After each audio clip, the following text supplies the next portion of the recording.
Welcome back to the channel. Glad to have you here. Today we're planting calendula flowers around the Kaffir lime tree, and I'll show you exactly why this simple pairing can completely change the health of your garden.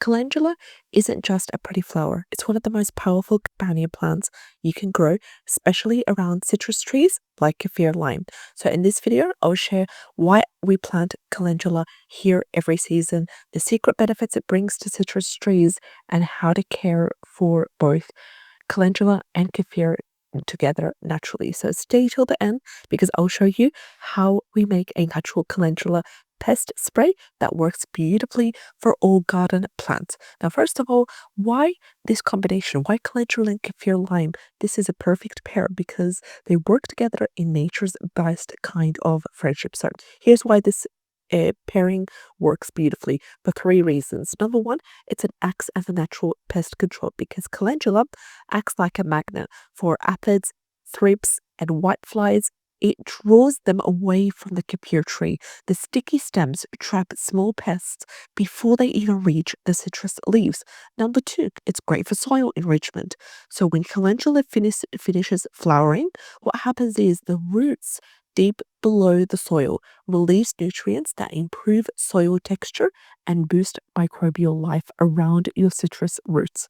And lastly, number three, it's a wonderful pollinator attractor because calendula blooms, they attract bees, hoverflies, and ladybugs. These are natural pollinators and pest eaters that keep your kaffir lime tree thriving. And most gardeners only focus on fertilizers for citrus, but pairing with the right companion plants can double your harvest and reduce pest stress naturally. So let's talk about preparing the planting area first. So we start off by loosening the top layer of soil around the kaffir tree, but never dig too close to the trunk. We don't want to get anywhere next to the roots. We leave at least 20 centimeters of space from the stem.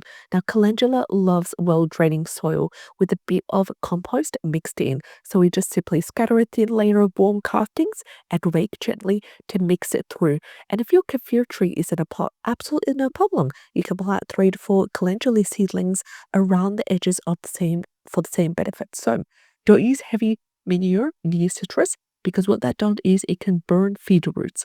You can compost or warm castings, use them because these are more safer and gentler.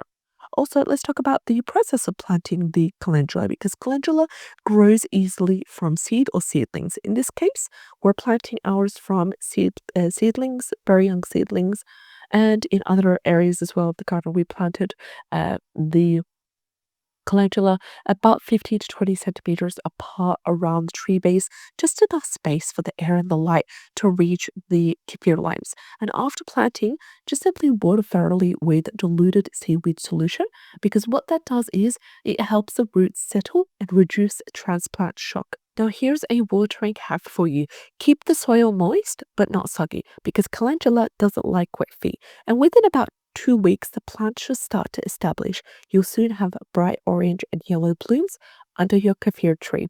Also, those flowers aren't just for looks. Every bloom will support the tiny ecosystem around your citrus tree. Now, let's talk about some natural fertilizing routine for both of these plants. So, here's how we feed this companion setup naturally and beautifully.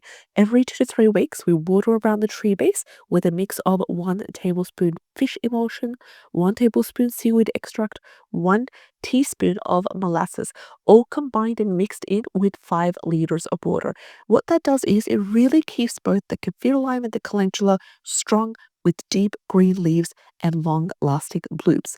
Another strategy is to start feeding the calendula heavily once it starts to flower because too much nitrogen with this fertilizing mix that we just talked about, what that does is it can have an opposite effect because it can reduce bloom production. And we really want to keep these blooms coming in. So here is also another recipe for the pest control. It's a DIY calendula pest spray, and you can do this once your calendula blooms. You can use the petals to make a gentle, all-natural pest spray. So here's how. You soak a handful of petals in 1 liter of water overnight. Then you strain the liquid and you add in 1 teaspoon of mild soap.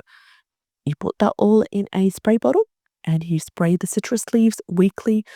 Is amazing for helping to prevent and deter aphids and whiteflies. It's safe, it's organic, and it adds a white shine to the leaves too. And that's how we use calendula to support the kaffir lime naturally.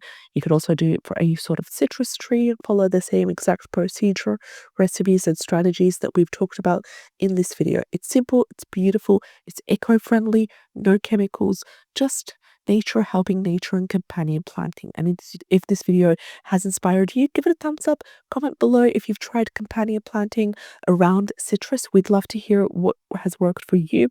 And don't forget to subscribe for more natural tips and tricks such as these. I'll see you in the next time.